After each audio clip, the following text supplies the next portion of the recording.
second part. Students, welcome back to the second part of lecture 1. So, we have been talking about a design problem, how to solve it. So, this is what I described to you. So, now I will go to the board and show you how it can be solved. So, let us go there. So, this is the table which I am talking about it. You can see there is a toughened glass and there are 4 slender legs. Each leg has a length of L and diameter of 2r, right. So, what are the things, components, what are the constraints you have? Any design problem, you have constraints, right. Constraint means things which you cannot change. First is obviously length of these legs, that is L, length is specified, you cannot change that. Why? Because it must have sufficient height, it is a table, right, that is why length cannot be changed. And obviously the legs must not buckle, am I right? Why? Because if it buckle, then it will not serve the purpose. So, they must not elastically deform at all, these legs, that is what is this. So, this is the second condition, and third condition is what? Must not fracture,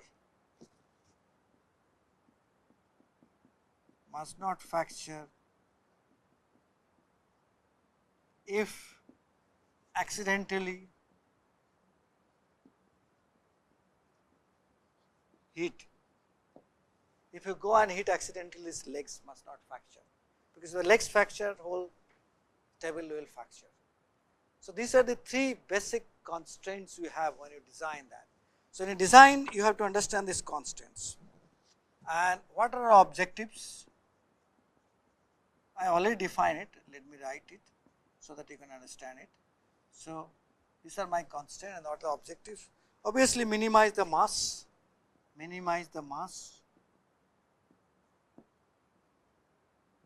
of the legs. M is the mass, we will minimize that, right. Second, maximize the slenderness, that means we want more as thin as possible, slenderness.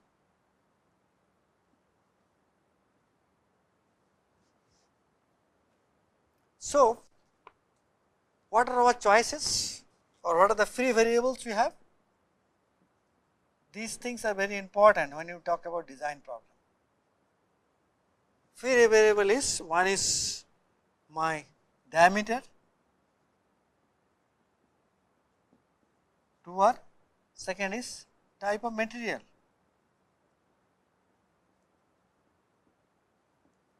These are the free variables we have. So, you can see here everything in one nutshell.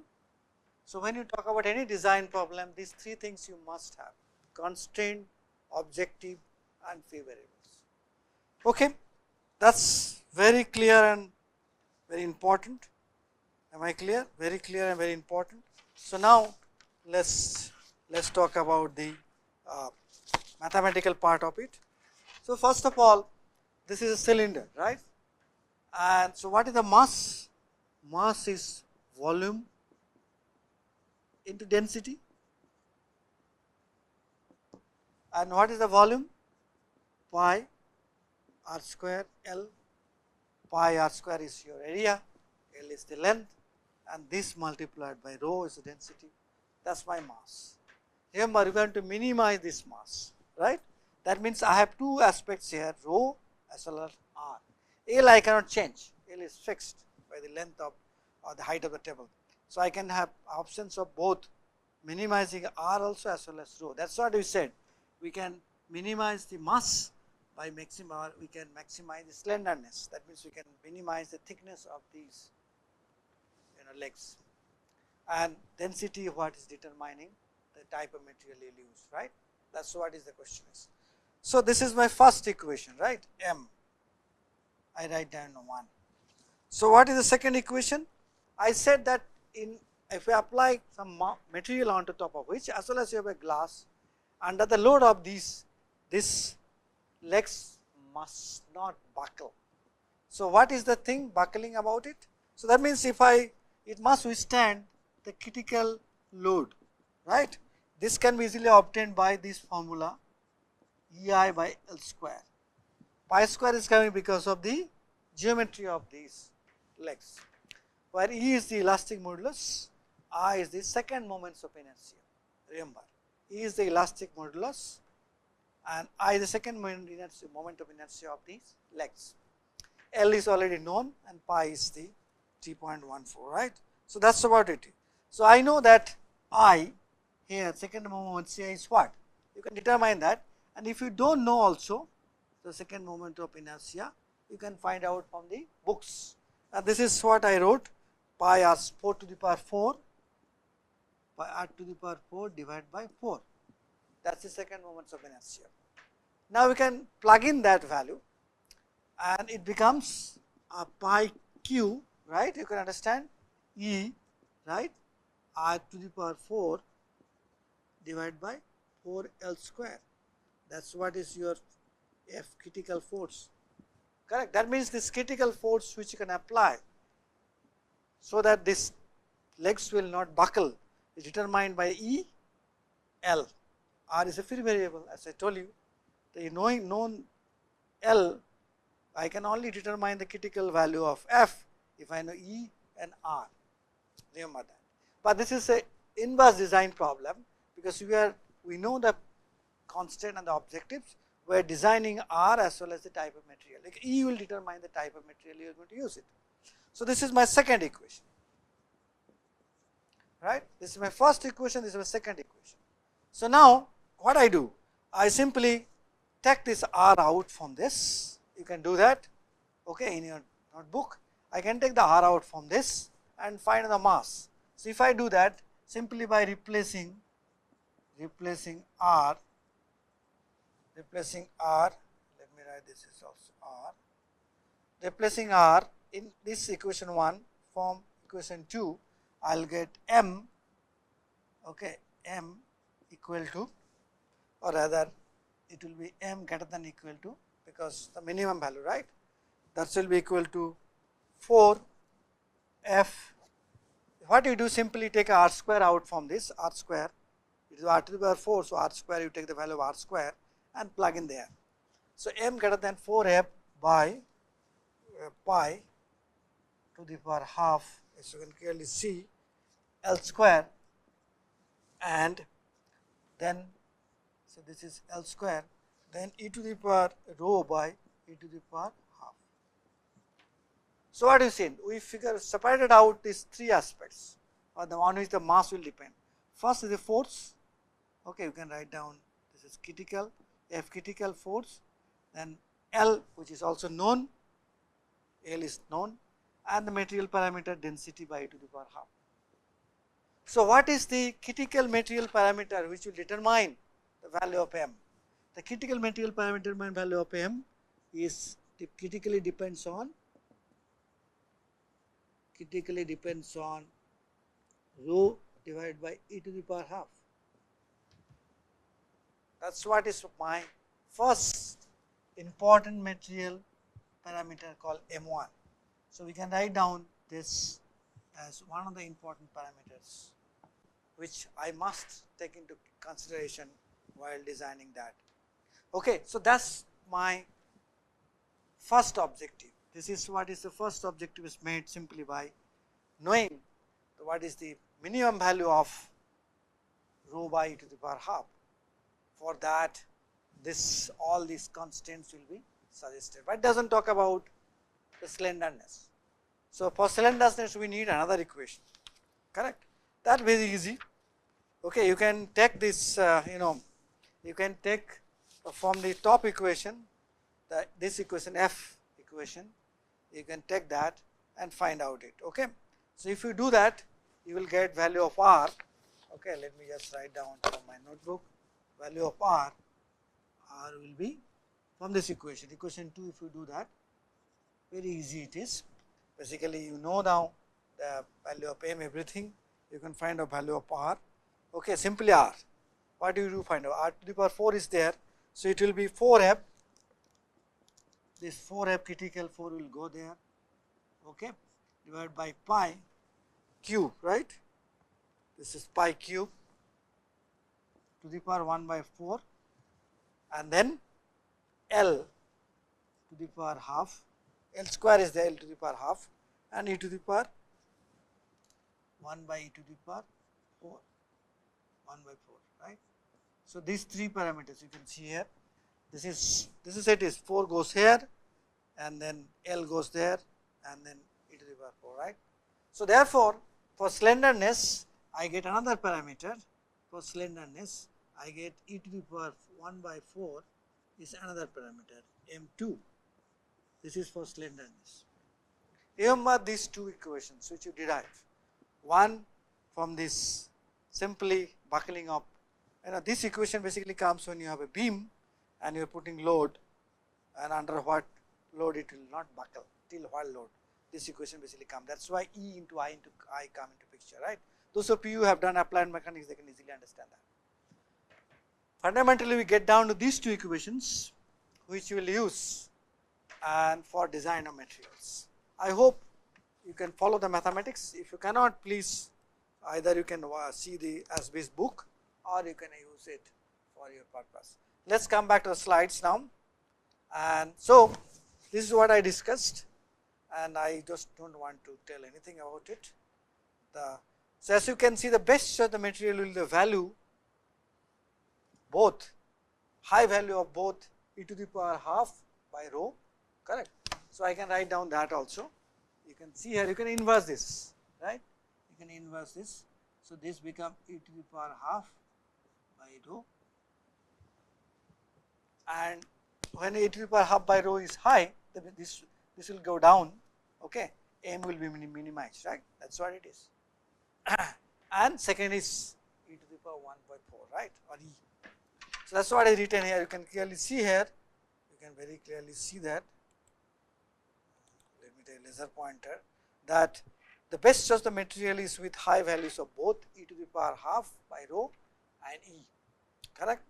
So, this is very clear from these equations or derivations, right, there is nothing wrong about it. So, what do you do? That is what I talk about. Michael ASBIS did this job for us.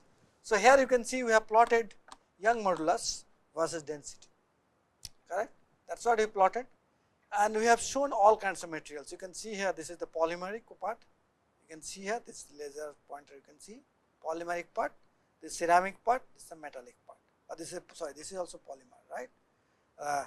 So, most of the cases, okay, and metals are here, some are there because they are high dense, correct. The foams and polymers are very low density, and then metals has highest density, ceramics have more less than that or intermediate density. So, what we have done? We have taken a E value which is very high, almost close to 100, because we want slender legs, right. So, E should be as high as possible. So, then you can see I can only have choices like ceramics, on the ceramics, like L2O3 SiC is SN3N4 B4C, as well also we have some composites, and the carbon fiber reinforced composites, and some of these things will come into picture. Rest of the materials are not going to satisfy these 2 conditions. That is how material designs are done for these applications. So, obviously, we have already put a conditions, you can see constraint that this must not fracture, the table as well as legs must not fracture if we accidentally hit that. That means all the glass, ceramics are not going to do the job. If you use aluminum oxide, silicon nitrides, or boron carbide, they may break when you hit it accidentally. So, they are not going to serve purpose. So, real solution is carbon reinforced fiber reinforced plastics. That is what you see in real life. You go and see any tables like that in the hotels or anywhere. The slender legs are basically made up of carbon reinforced plastics. So, this is one of the ways of design problem. Now, on this plot you can see here there are lines. First one is this parallel lines which we will talk about E versus P plots. Then you have e to the power half per rho, you can see that the slope of this plot E by P, e to the power half by P, and e to the power 1/3 by P. One can, and this line is basically e to the power half by rho. So, not P, rho line actually, rho is the density. this line, correct. So, these two lines are intersecting at this point and we are considering this region. Okay. Let me show you also by pen.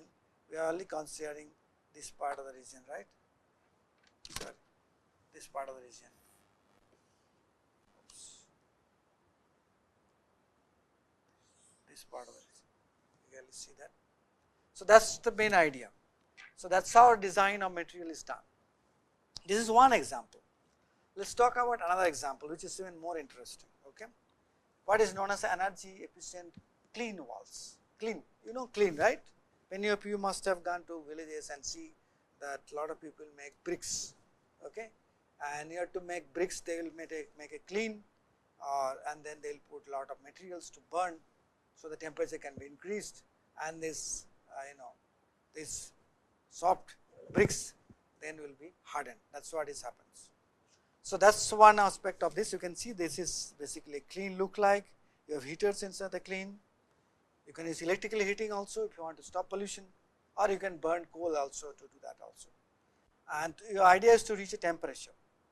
These cleans are used in large potteries, okay, and part is the costing thing is the energy which you are going to use it, right. So, as you know, when you burn these fuels or you pass electricity, temperature is going to rise inside this clean. This is how the clean will look like. But at the same time, you do not allow the heat to conduct it away, right. Energy will be lost by the conduction through the walls, that you do not want. It has to be reduced by choosing a material of the wall which has low thermal conductivity, right. Obviously, you do not want heat to go away because the heat has to be conserved in the chamber within the clean. At the same time, and also you can make the walls thicker. You know, many times we make the walls of the home thicker in order to have less heat conductions. The rest is what? The energy cost is also depends upon energy used to raise the temperature, because you need to go to the operating temperature, 800 degrees or 1000 degrees Celsius temperature, right. And this can be used, this can be reduced basically by choosing a wall material low heat capacity. Obviously, the wall material will also absorb heat, and then that heat will be lost when it is absorbed. One is conducted away by the walls, one part of the loss, other one is the wall material will also absorb heat. So, you like to have a low heat capacity material also, so that heat is not much absorbed by the walls of the clean. At the same time, you also need to have a low thermal conductive material, so the heat is not conducted away. So, is there a material in which can be doing this job? That is what is the question is. So, let us talk about it, what kind of things we can use and whether we can do that, right. So, this is the problem we talk about it. So, let me go back to the board and first erase out everything and we will talk about this problem, because these problems are very important for you to know. They are the basic design problems, but once you have access to Michael Aspie's book, you can understand many of these problems very easily, how they are solved, what is the ways to be done, okay. So, let me first discuss about that. So, as you know, this is normally the clean is. So, you have an inside wall and then you have outside wall with a certain well defined thickness. This is what it is. This thickness is determined as a W, correct. And then you can put heater inside, induction heater or resistance heater. This is like a furnace or so, and these are the heaters, and you want to reach a temperature T, outside temperature is T0, correct. And this is must be insulating material, heat must not conduct away, with a low thermal conductivity, low thermal conductivity lambda, okay. We write down thermal conductivity for the sake of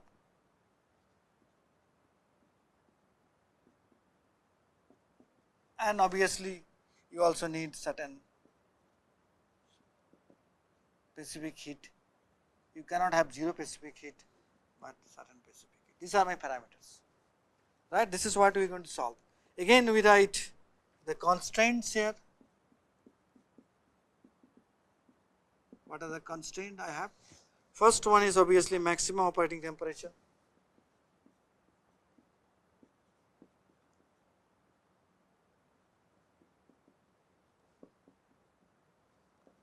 that is 1000 degrees Celsius. I have to maintain this temperature T here, that is T is equal to 1000 degrees Celsius. Okay. Second, possible time, possible limit of the wall thickness. Yes, I cannot make this thickness as big as possible. Limit on the wall thickness.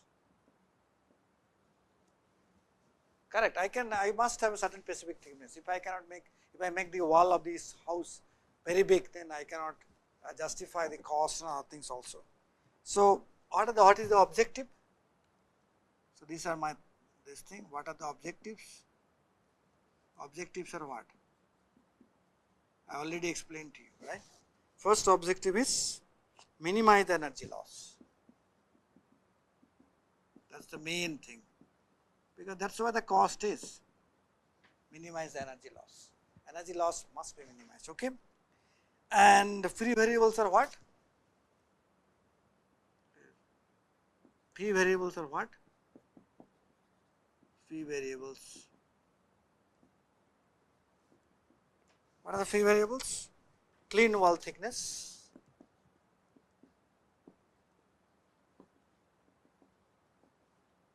W, that's what is given, W, and second is choice of material. That will be always the case. So these are three things I must know when you design something: my constraints, my objectives, and my free variables, which I can change. So let's look at the mathematical equation parts. First, obviously the heat, right? Heat which is getting conducted away. That is what I should know. What is that? So heat, first the heat conducted out, right? We always consider steady state. So heat conducted away. Very simple Fourier law. What is that? That's equal to Q1, let's say. That's equal to minus lambda dt by dx. Consider one dimensional case only. Okay, very simple one. Into t time. That's what it is. So that means if I solve this equation, that's become lambda t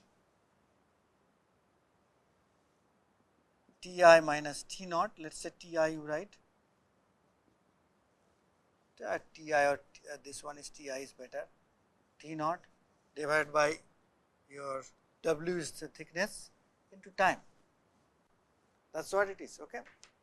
So minus sign get absorbed because the T's which I kept it has changed, right? So that's what is your heat conducted away. And lambda is the thermal conductivity. You mark this. Okay. Now second conduction is what? The heat absorbed by these walls. Once it is heated up, walls are going to absorb. So the second one, which is Q2, which is basically heat absorbed. This is heat conducted away. Heat absorbed by walls or wall material actually. Yeah, walls or wall material is fine. By the clean walls. What is that? How to determine this? Very simple. That's basically Cp dt, right? Cp, then density, thickness multiplied by the temperature differences. Again Ti minus T0 divided by 2. We have to take that. Cp dt basically talks about it. That's what is the heat, total heat content. So now what is the total heat content then? Total heat, this is the conducted heat loss, this is the absorbed by the walls. You want to minimize both because then only you can minimize the energy cost.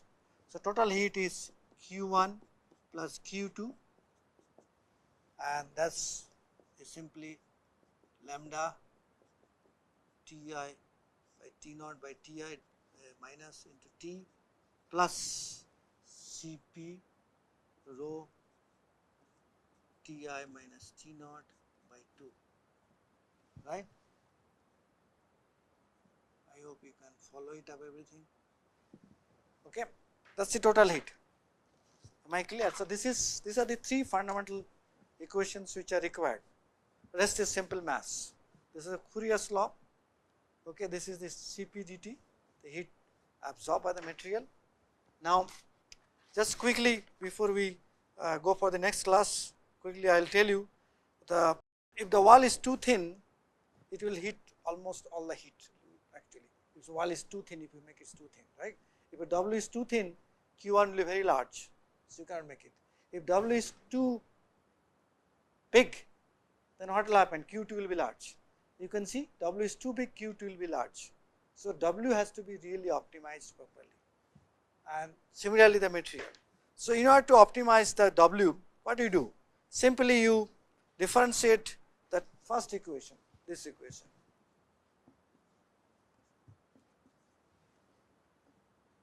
We differentiate the first equation and take the value of, get the value of W, okay. So we stop here, we will come back to the next class this particular problem, but please do study, okay, how these derivations are done, what are the different aspects of that, then we will talk about it, how materials can be selected in the next class. Thank you.